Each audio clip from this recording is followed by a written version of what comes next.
We are now going to be looking at some aspects related to the performance of a computer. So, in simple terms, performance is measured by how quickly a computer is able to execute programs. And this how quickly depends on a variety of factors. It depends on the hardware, depends on the compiler, depends on what machine language instructions you're using. We saw different frameworks. We had RISC, CISC and so on. So it depends on what framework you're using, etc.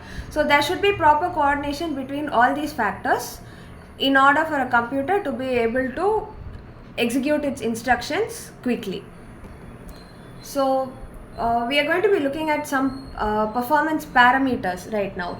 And what do I mean by performance parameters is some of the factors which help us judge quantitatively the performance of a computer. So if I want to say computer A performs better than computer B, I need to have a metric such as number of instructions executed per second, or time taken to execute one instruction, or something like that. So you need to have a quantity and a formula for that quantity so that you can objectively specify this performs better than that. So we're going to be looking at the entities which make up that formula, that quantity. So first is the processor clock. As you guys must be familiar from your digital design course, the circuits inside your CPU have something called the clock. The clock keeps generating signals which we call the timing signal, and there is an interval between every two signals, a fixed interval, which we call the clock cycle.